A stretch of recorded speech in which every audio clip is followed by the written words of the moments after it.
And the alcoholic. My sobriety date is January 20th of 99.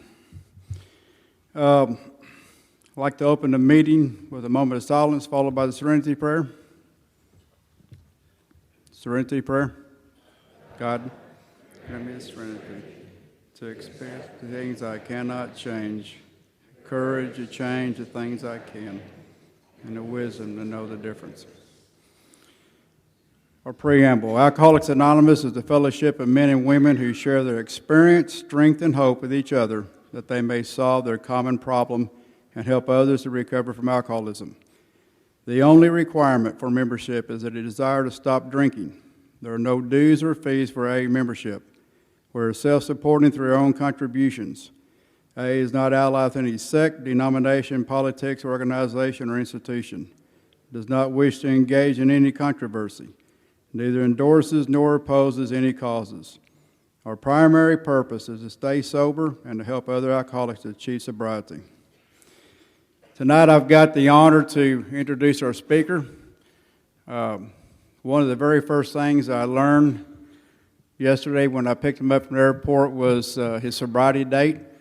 And I hate to tell your age, Tom, but I was 12 years old when you got sober. So I do believe this is going to be a pleasure, and like I said, it is my honor to introduce Tom from Oakland, California.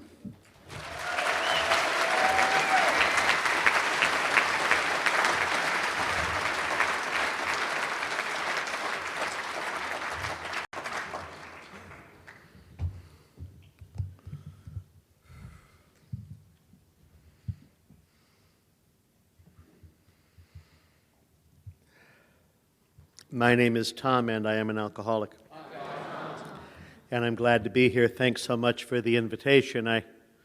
I've lived on the West Coast my whole life, and I've been in Oakland since 1981, which is almost half my life. Grew up in San Jose, and when I grew up there, Santa Clara Valley, we had orchards. Now we have computers, so everything changed. Everything changes a lot, and it seems to keep on changing. I've noticed that. And I grew up in a family where there was a lot of drinking and a lot of alcoholism, but we never talked about it. The Al-Anon speaker this afternoon, Maggie, talked about not talking, not trusting, not feeling, and we did an awful lot of that. And I got sober, and I didn't know anybody who was sober. I'd never even seen the great classical movies, like I'll Cry Tomorrow or The Days of Wine and Roses. I missed all of those. And sobriety was a very much brand new thing for me, and still is. There's still a lot of things I don't know and a lot of things I need to learn. Glad to share experience, strength, and hope with you. The 10th tradition says we don't talk about alcohol reform or politics or religious stuff at meetings, and I think that's a very smart move because we don't agree on any of that stuff. I have had the experience of falling in love with some people. You've seen them at meetings, you've had conversations, they've been to your home, you've had Christmas together a couple of years, and then you find out who they voted for. And you have to work a whole new program around it. But if the principles are observed, all kinds of people bond. One of my friends is from here. His name was James B. James died in the last couple of years, but James was from here, and I'd see him in Louisiana a lot. And we agreed on nothing. And we were great friends in recovery. And I love the genius of that. I love the practicality of that. So I had a lot to learn. And I'm not the kind of person who reaches out for help. If I get into trouble, I don't want you to know. I sure don't want my folks to know. I'm going to fly low. I'm going to work hard. I'm going to keep my mouth shut and get through this. Hunker down. And a brain like that will kill you. I've just been reminded that in the state of Texas, if you don't give your sobriety date, it's because you don't have a sobriety date. And I find that a local charming custom, which I'm willing to cooperate with because of my great flexibility. And my first day without a drink was the day that Gerald Ford was nominated for President of the United States. If that number doesn't crop right up on your screen, it was August 18th, 1976. I had to look it up later. It was the middle of the Republican convention. And I had just had a meeting with my boss, and I'm a Catholic priest. I'm a member of the Jesuit community. I wanted to be a teacher my whole life, and I worked in the high schools for a long time. So in the late 60s, early 70s, people went around to talk to leaders in the Catholic community, bishops, provincials, leaders of groups, and they gave them the basic facts on alcoholism. They pretty much read to them Marty Mann's A Primer on Alcoholism. And they let these movers and shakers know that alcoholism is a disease, it's a progressive disease, it's not a moral issue, it's nothing to be ashamed about. You have a lot of Irish people in your community, you have a lot of Slavic people in your community, a lot of Scandinavians, and that means a lot of them are going to have this illness, and a lot of them are going to be from families with this illness. And if you have folks in your community showing signs of drowning, get them some help. So they were all told that late 60s, early 70s.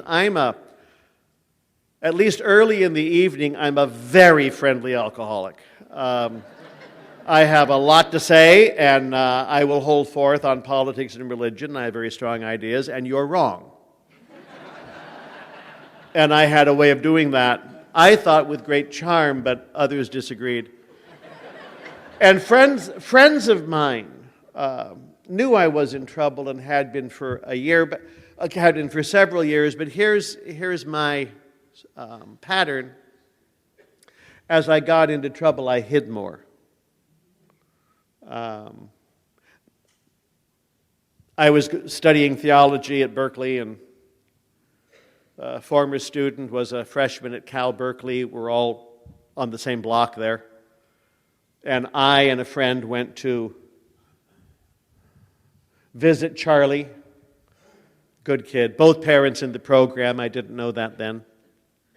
And Charlie brought out a bottle of vodka, and he didn't drink anything. My friend had a drink. I drank the bottle. I don't see that as a bad evening. I don't think you have to share, with people who don't want to share. And I was insightful and charming and hilarious, and then hit the night air and blacked out for the next several hours. Come out on the other side of campus and woke up the next morning, called my friend, not for the first time, and I said to him, "What happened last night?" For a while, several years, when I asked that question to my friends, they would say, "Last night, you were a jerk. That's what happened." But he didn't. His dad was a Teamster, lived in San Francisco, and his dad's best pal was the Teamster in charge of all the alcoholic Teamsters, if you could imagine that for a job. And so my friend talked to his father's friend, "What do you do?" And he got a couple of pointers. And one is, if you're really concerned about someone's drinking, take notes. This is an Al-Anon trick, by the way. Take notes.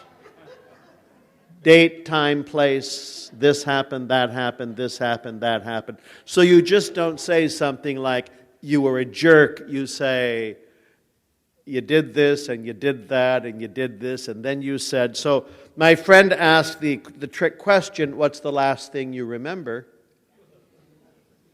And I said, leaving Charlie's apartment, and he said, oh, well, then we'll start with the police. And I guess within a very short amount of time, we were on Telegraph Avenue, and I was haranguing against all authority figures, specifically one. And I was going to put a rock through a storefront window to prove my point. And I was having a lot of insights. I think I somehow linked up, this was one of my themes, Franco's Spain and the Nixon White House, and I drew conclusions, and no one cares about that. So I would get more insistent on how important my point of view was. So that happened. As he told me the next couple of hours, we were streaking that year. I don't know if you were streaking that year, but some of us were streaking that year, and I took off all my clothes on the Berkeley campus and started warning people about General Franco. And my friend picked up the clothes and followed, like they do before Al-Anon. So as he told me this, here's a couple of things that happened in my brain. I was pretty sure I was going crazy. My behavior was increasingly erratic, unpredictable. After a couple of drinks, a number of things seemed to be a really good idea that were really not a good idea. And I was doing them more and more sharper and edgier and more dangerous. So as my friend told me, A, B, C, from the paper, I feared for my sanity, and I made a decision. And the decision was to stop drinking with other people.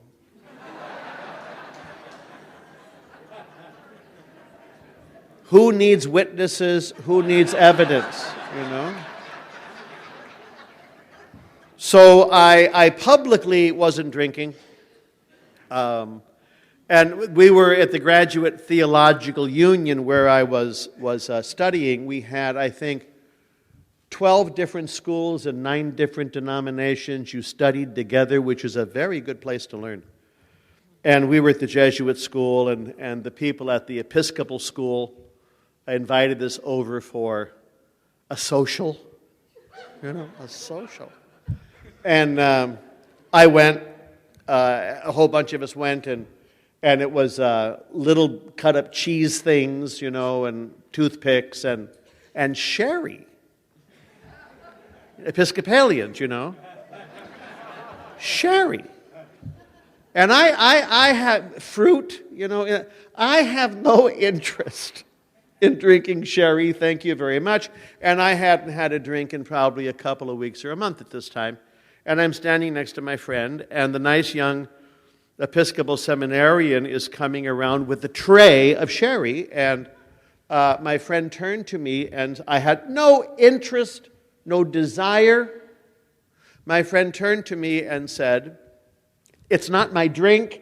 My friend turned to me and said, "You can't have any of that."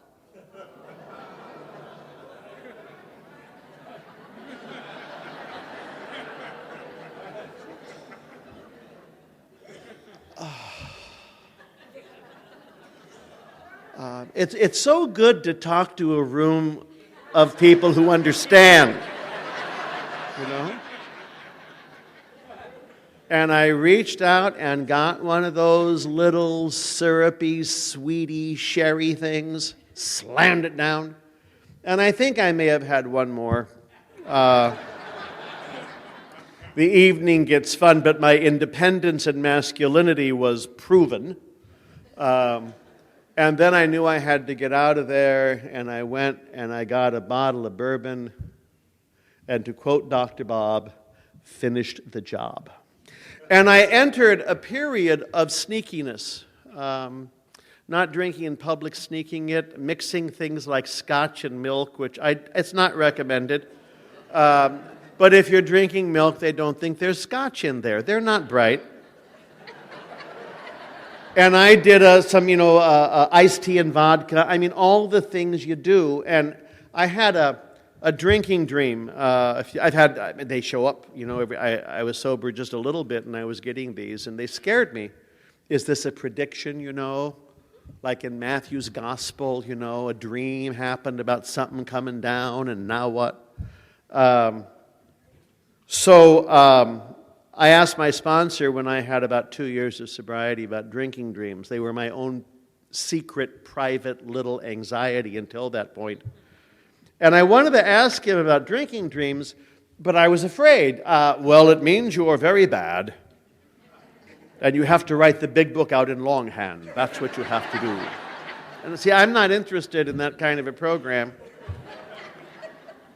So I didn't want him to think it was me, though, because you don't want to give your sponsor too much information. This is a finessed relationship. So I said to him, what does it mean if someone in a different state is having drinking dreams? And he said to me, have you had the one yet? And then he just described this nasty, vicious dream. And I had not had that dream, and I recoiled as from a hot flame. And about 6 months later, I had that dream. Anyway, I said, no, I haven't. And I said, so what does it mean? He said, well, three things. Three things about drinking dreams. Number one, drinking dreams remind us of what we used to be. Number two, drinking dreams remind us that our drinking was a nightmare. Number three, people who have drinking dreams don't get drunk. He said, did you ever have a drinking dream when you were drinking?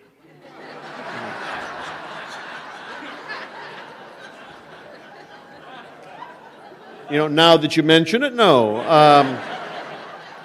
And he said, only sober people get them, so don't panic. Anyway, the drinking dream I had, it was the last year or two. I'm flying somewhere, I fly a lot. I'm in the middle seat. The plane's jam-packed. I'm married to United Airlines. It's not a happy marriage, but I'm married to United Airlines.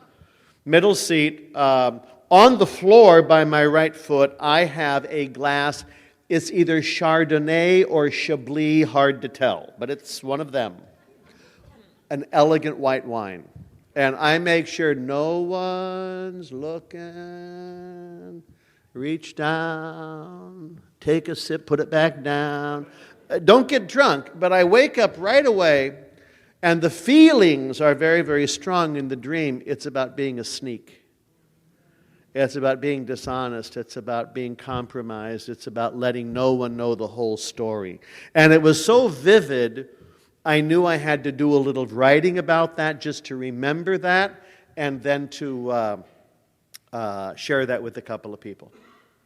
So it wasn't a secret. And 2 weeks ago, I was at a retreat for priests in recovery out in Southern California. We do it every year, Martin Luther King Jr. Week. We get guys from all over. And the fellow presenting us the talks is a pastor from Chicago named Dan. And Dan was put into a recovery place for priests up in Michigan or something called Guest House. And he said, that whole first week in recovery at Guest House, they just shove honesty down your throat. and it's such a relief, I don't have to carry the secrets. Step one talks about that powerlessness and that unmanageability, and they were new words to me. I drank as a kid. I liked it. I thought it was fun. I drank in high school. I drove and drank in high school. I thought if I was a heavy drinker, I was very masculine and very mature. And I started buying cigarettes as soon as I could, before you were born. And I remember paying a quarter and getting 2 cents back, So I liked all of that stuff. And one of the men I've loved in the program is a sober physician. He's been gone now a few years, lived into his 90s on the West Coast, a fellow named Dr. Gill. And Gill grew up in French Canada during Prohibition in the United States, and he would see Americans cross over to Canada to get drunk and throw up and have fistfights. And Gill just said, what a great country, I can't wait to get there myself. And so Gill goes through, his first language is French, his English was impeccable. He moved to San Francisco, he was a physician, he started his practice, and he goes to his first AA meetings in San Francisco. He got sober when General Eisenhower was president. And then he has a little relapse under Mr. Kennedy. And then he got sober with Lyndon Johnson. So that's his story. And anyway, Gill, as a physician, spent the rest of his life helping people get well. As an older man, his vision went, macular degeneration, hearing went, couldn't drive, so we would drive him places. And we who were younger by ever so many years, get Gill to talk about anything, because he was a very interesting guy. And I would take Gill, as he would give talks, and he would talk to physicians and nurses and medical people about alcoholism, and that's a tough crowd. I've sometimes talked to church folks about alcoholism. That's another tough crowd. They think they know everything, and it's just hard to get a new idea in there any possible way. So Gill was talking about alcoholism and the disease, and it's progressive and it kills people. Symptoms. I had all the symptoms, blackouts and mood changes, personality changes. I was having those in high school. My alcoholism was well advanced and diagnosable by the time I'm 17.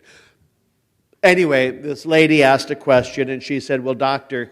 Gill, if someone's showing early signs of alcoholism, can't you just sit them down and say, you're reminding us an awful lot of your Uncle Joey. Can't you just sit him down and say, you're showing all the signs of alcohol? Can't you just get them to stop with a warning? Now see, doesn't that sound logical? And Gill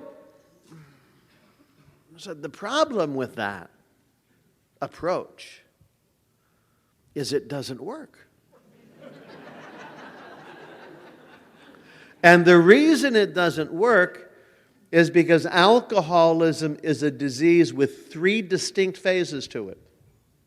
Phase 1, the fun phase. You have such a good time. I really did. I was a sissy. I didn't play sports. My voice changed late. I looked really, really young. But I found I could drink guys 3 times my size under the table. What a joy, What a joy. Fun. And it was really fun. I became hilarious. I could dance. I could talk to girls. It was magical. My sponsor says when he didn't have a drink till he was 21. He was a very uptight seminarian. And he had his first drink on his 21st birthday and said he discovered America. Bang, Yeah. It's really fun. Phase 2 alcoholism is called fun plus problems. It's still fun. But you start to have problems. Stage 3 alcoholism, problems. But you're still doing it because you are a crazy person. A lot of people can get into trouble with drinking. It's not just for alcoholics. All kinds of people do dumb stuff and don't drink anymore, or they don't drive drunk anymore. My middle brother, my oldest brother's alcoholic, sober for a while now. But I got sober first. My middle brother looked like one of us when he was during the Vietnam experience, and he came back from that and became a very boring person. Started teaching kids with learning disabilities. Where do you go with that? And I was drinking, and I said to him, Paul, can I get you another drink? And he said, oh, no, thanks. I'm starting to feel it.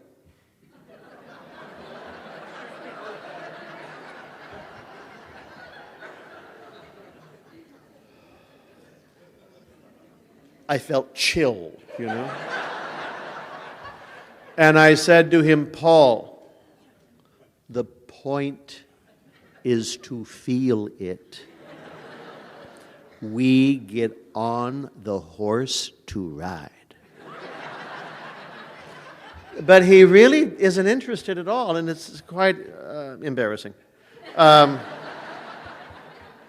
So anyone can do dumb stuff, but we keep doing it over and over and over and over again. So the first step asks the question, are you still having any fun? And if you are, we don't look good to you. Gee, a Saturday night in Corpus Christi with a bunch of sober alcoholics. A lot of people won't join us, you know, unless the fun's done. Then we look good to you. I get to share regularly, and I frequently will mention at a meeting that I go to Al-Anon because I didn't want to be a sober person who was shooting people. And I'm bilingual, and I can talk both languages. And after one meeting, a lady came up to me and she said, I'm 7 years sober and I hate everybody. Should I join Al-Anon? And my response is, hold out as long as you can.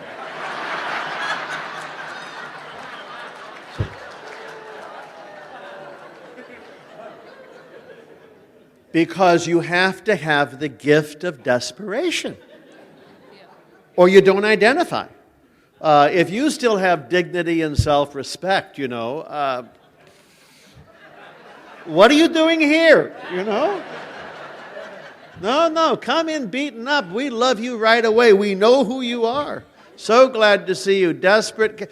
There's a lady in Phoenix. She's an older lady now, but she got sober in one of the bad parts of Phoenix, and she just thought everybody had a gun in her purse. You know, well, not everybody. You know, I loved Claudia's mentioning her mother having a hammer in her purse. I'm going to share that wherever I can. I just think that's brilliant, and I'm going to put one in my car when I get home, just for security's sake.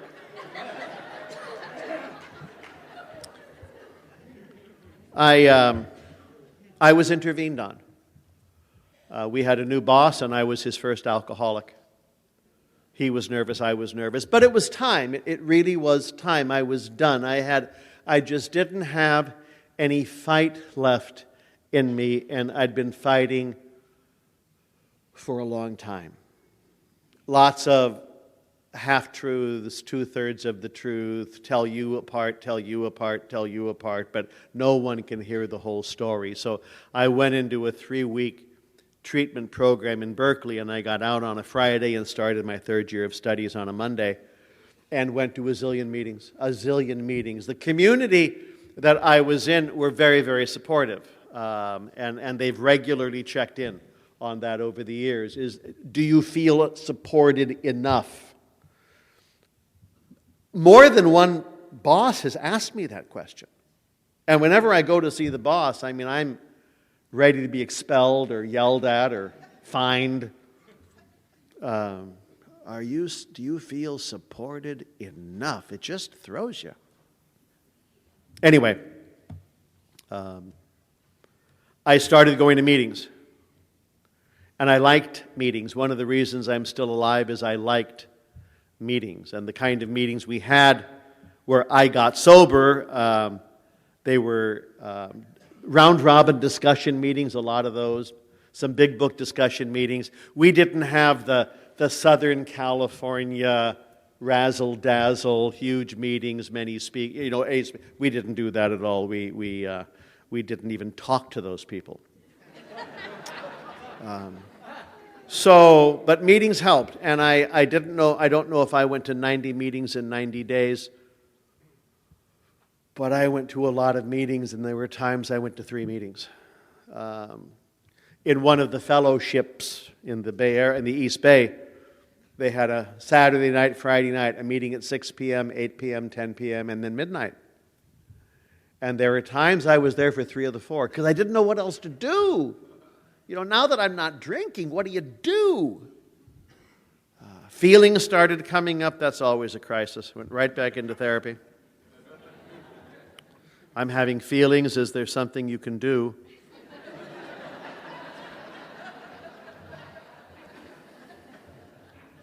This is from the book, chapter 11. For most normal folks, drinking means conviviality, companionship, and colorful imagination. It means release from care, boredom, and worry. It is joyous intimacy with friends and a feeling that life is good. That's in our literature, and I'm glad it is. We're not prohibitionists. If you can drink, go to work and not pee on yourself. Our hats are off to you, Good for you. Good for you. I don't know how you do it. I live in a little community in Oakland. There's 5 of us in the house, and little Jesuit community. And one of the brothers, he turns 80 this March. Every night about 5, he has 1 double scotch.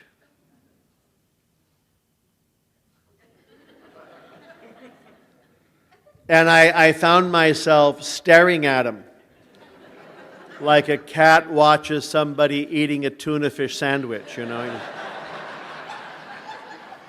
And over the many years we've been together, it's kind of a joke. I say, John, it's 5 o'clock. Can I buy you a drink? And he'll go ahead. 1.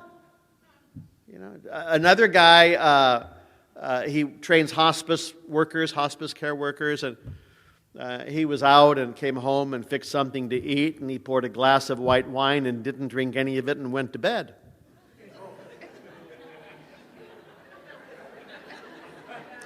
And I left it there. The next morning he comes up and I said, your wine is waiting for you. I've sat by it all night. No, I didn't. I didn't do that.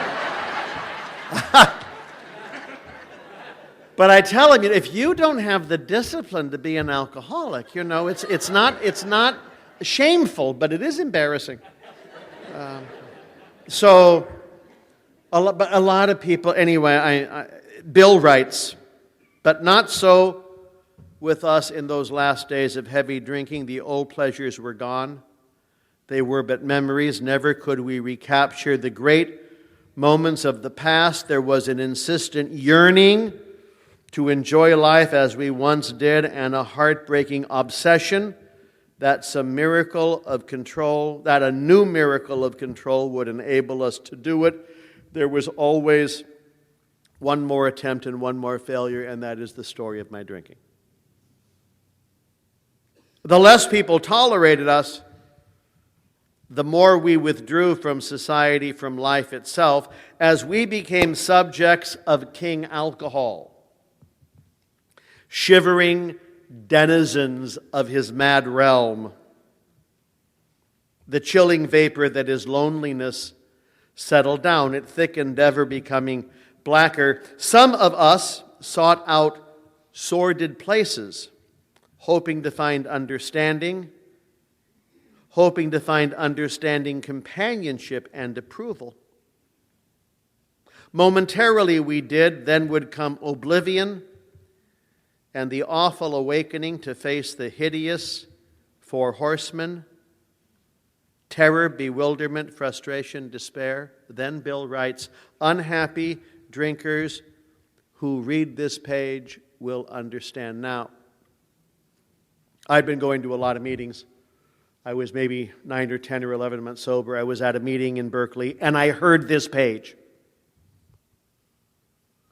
I think they read it a lot, but that night I heard this page. And I remember turning to the person next to me and saying, "Where is that?"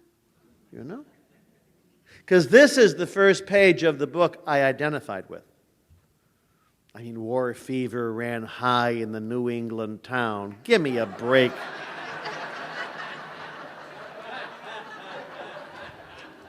I wasn't sure if I was an alcoholic,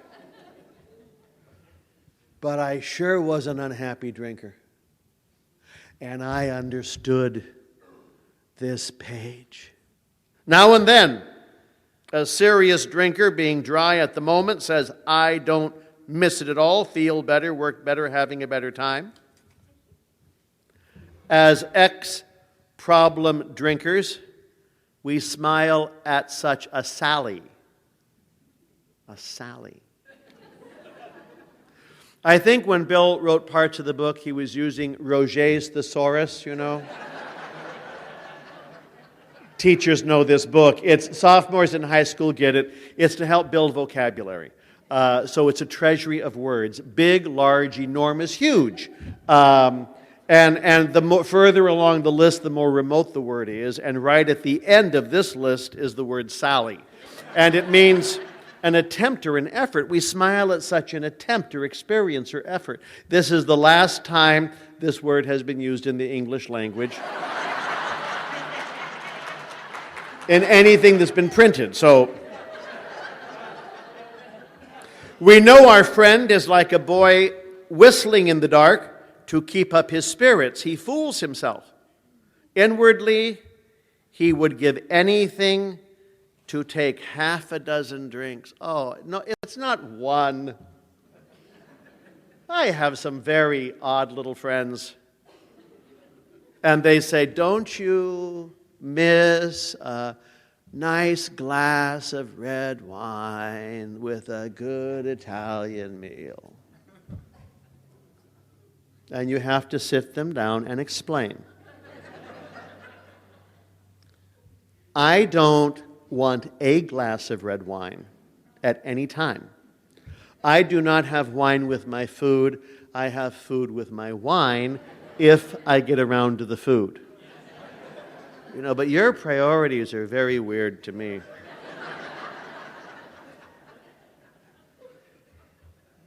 He would give anything to take half a dozen drinks and get away with them. And get away with them. No consequences. My favorite experience. He will presently try the old game again, for he isn't happy about his sobriety. He cannot picture life without alcohol. Someday he will be unable to imagine life either with alcohol or without it. Then he will know loneliness such as few do. He'll be at the jumping off place.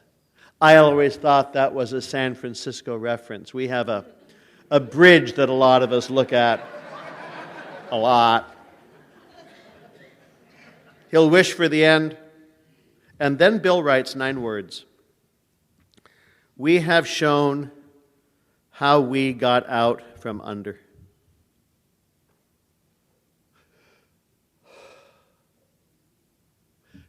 Tell me your experience. I don't need a lecture. I don't need an inspiring little talk. I don't need to be shamed or embarrassed. Just tell me what you did.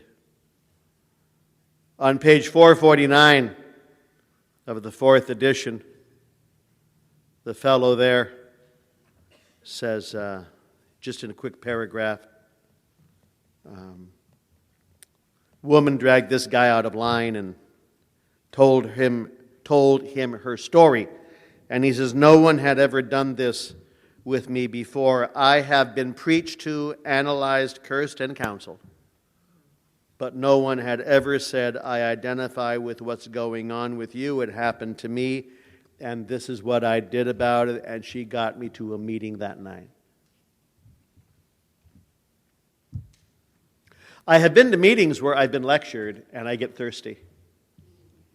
We had a guy come in My home group is a Tuesday night meeting, 1 hour. There is not one fancy thing about this meeting. It's now full of young people. I don't know how that happened. Tattoos, all wearing black, very intense, strange hair.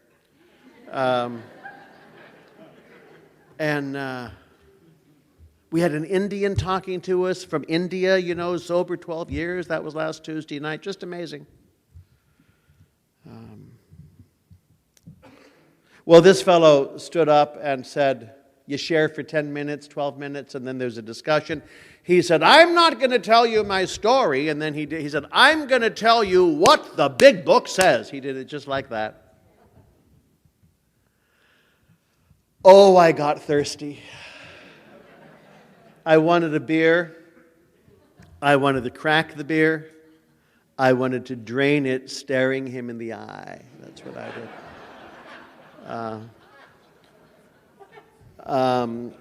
I got to the end of the meeting. I didn't drink. I let him leave. I didn't have to tell him that his tone of voice is wrong for someone as sensitive as me,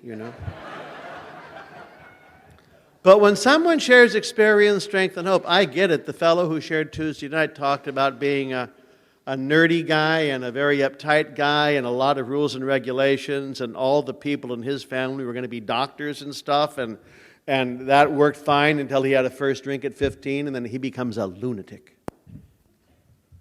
And I identified with that and with that and with that, and it's that. My sponsor, I've had the same sponsor for a very long time. And I think he nags me, but he thinks he repeats some things over and over again. And one of the things he repeats is to identify rather than compare, to identify rather than compare, to identify rather than compare. And there are times I can really do that. I know if I'm in a pretty good spiritual place because I identify. But I also do not identify sometimes. I was in Florida for some awful reason, and it's full of snakes and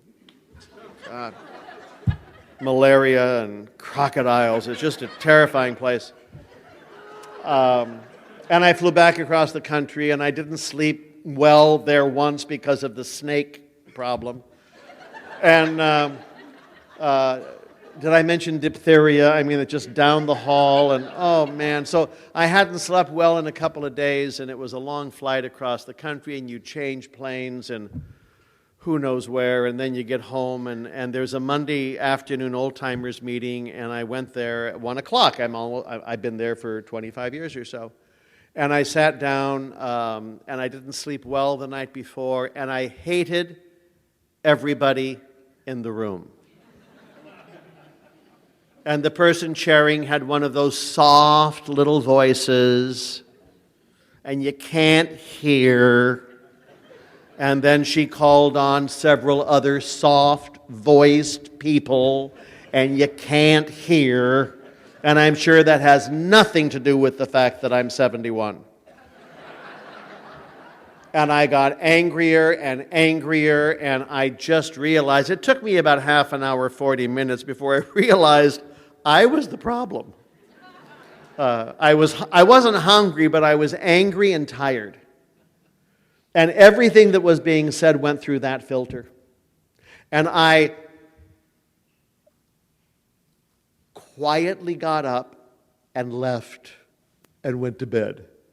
They do not need me in this meeting any longer. I'm sending out some very negative vibrations. And I slept for the next couple of days and drank water and went back on Monday, and they had all gotten better. Now that's with 40 years of recovery. I mean, I find it's really crucial for me to pay attention to the too hungry, the too angry, the too lonely, the too tired. And it just sneaks up on me. And all of a sudden, you're in my way.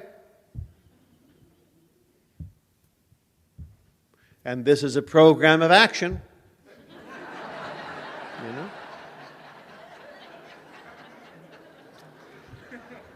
Step 2 has been always difficult for me. Like I say, step 1 is a big deal, but step 2 has been much more of a problem for me because I come in here pretty isolated and I don't have hope.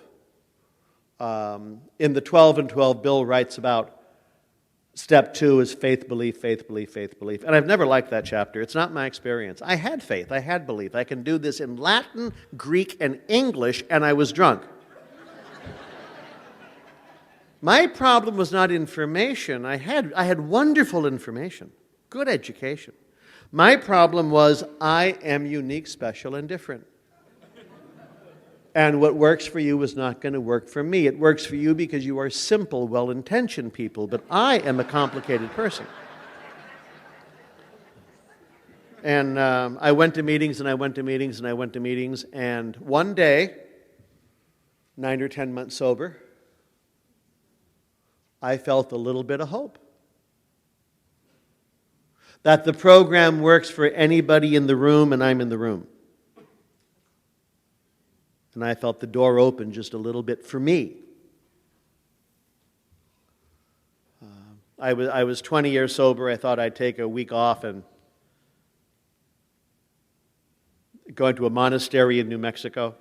It's pretty romantic and dramatic. I mean, it's in the country that Georgia O'Keeffe painted.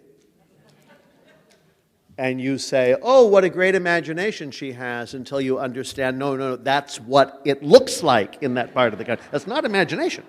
That's what it looks like. So I was there, and I was reading stories in the book. I like the stories. The stories have saved my life more than once. And I read, and I reflected, at 20 years, should I have some deep insight to recovery? And here's what occurred to me. I come in hopeless, isolated. How do you get from hopeless and isolated to hope, even a little bit, plus some friends, some companions, and some allies? How do you do that? And at 20 years sober, I did not think my way into that place. I did not walk to that place. I didn't run. I didn't crawl. I got carried. I got carried by that higher power in the rooms of women and men of the fellowship. Sometimes, I don't know what you do here at the end of meetings, but in some places they add lots of things, keeps on going. And one of the things, I keep coming back, it works if you work it, And what occurred to me at 20 was this, it's a little nuance on that, keep coming back, it works if you let it. If I let it. My sponsor, who is experiencing dementia, he's disappearing, and we've been aware of that for a while, but he sure knows his program, and he sure knows his story, and he'll talk about it, and he talks about being 40-plus years sober, living at steps 1, 2, and 3. Powerless, unmanageable, turn it over, do the next thing. Powerless, unmanageable, turn it over, do the next thing. And he'll say what he understands now, he's almost 80 years old, he'll be 80 in August. Don't try harder, resist less. And I need to hear that sometimes, because I have a lot of resistance to healthy things, to good things, to helpful things. I get in my own way. I still have all my defects of character. I still get angry a lot. I mentioned that in Los Angeles, that I get angry. I mean, I read the newspaper, and that'll make, and watch the news, so I get we had a president a while ago that I had some difficulty with, and there's a long list of presidents I've had difficulty with, and he was wishing everyone Merry Christmas, and I was yelling at the TV set, calling him a fool and an idiot. And one of the guys in my community said, can't you even let him wish people Merry Christmas? No. I'm sorry, there's principles that I have. So I get mad. And I mentioned at this meeting in Los Angeles that I get angry, and someone there said, If you were really spiritual, you'd never get angry.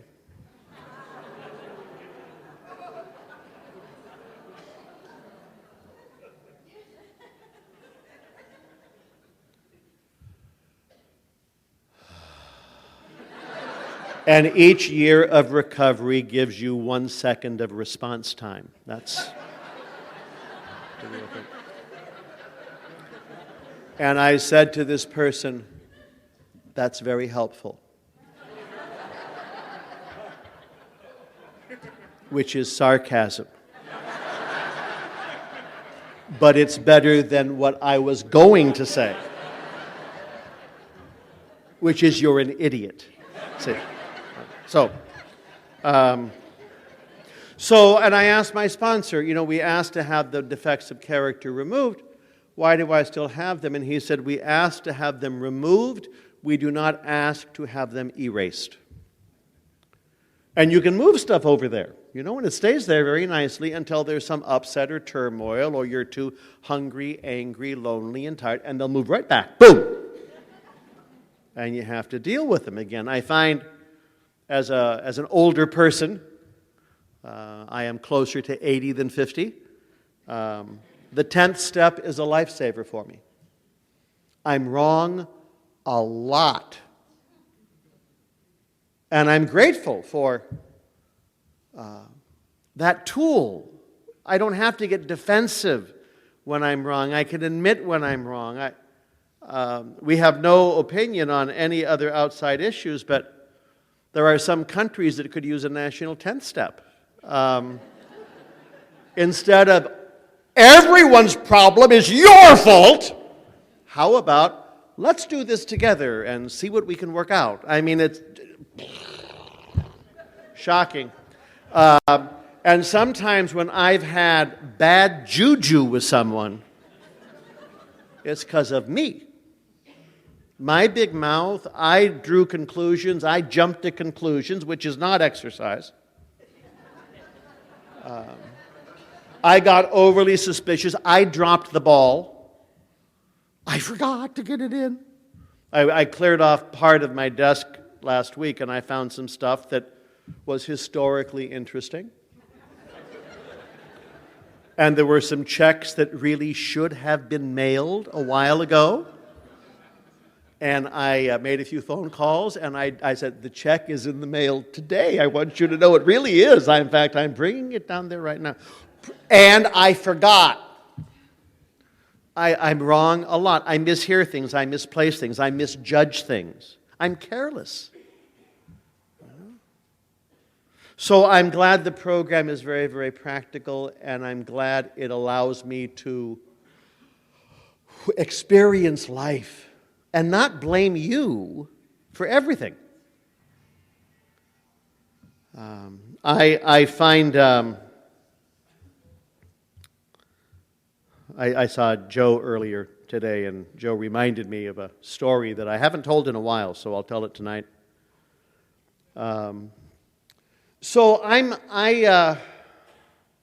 a reader. I'm one of those people. A lot of people don't read. There are many ways we learn, but I'm a reader. And I take classes sometimes, and I read books that people recommend, not always, but often. And I learned that as a kid because around me there was chaos.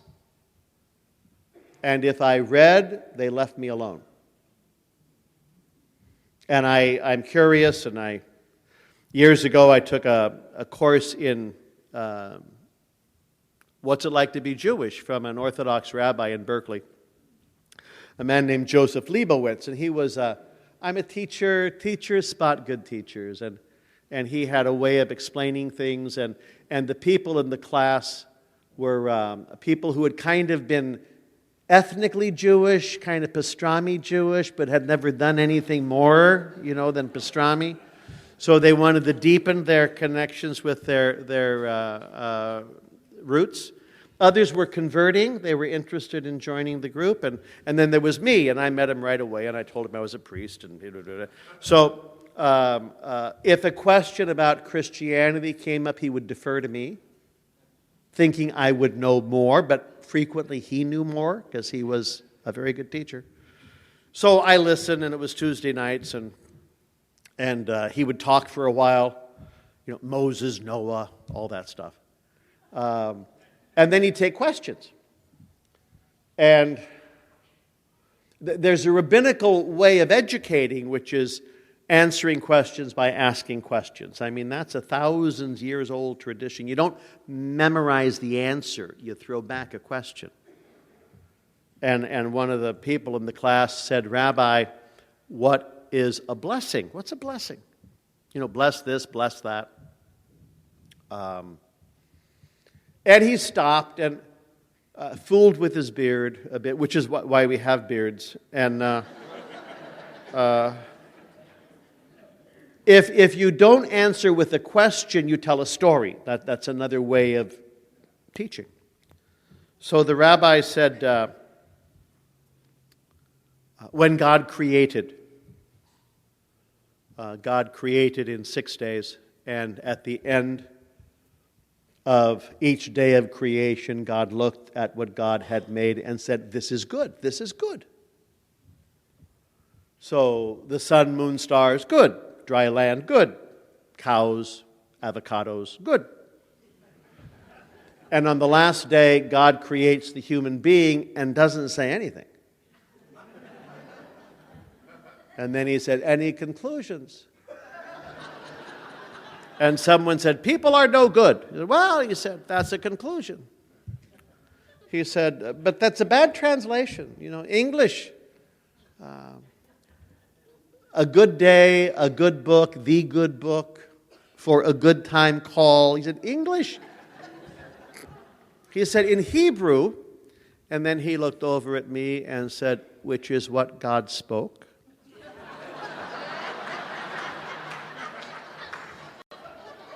God looked at what God had made and said, this is Tov, T-O-V, Tov.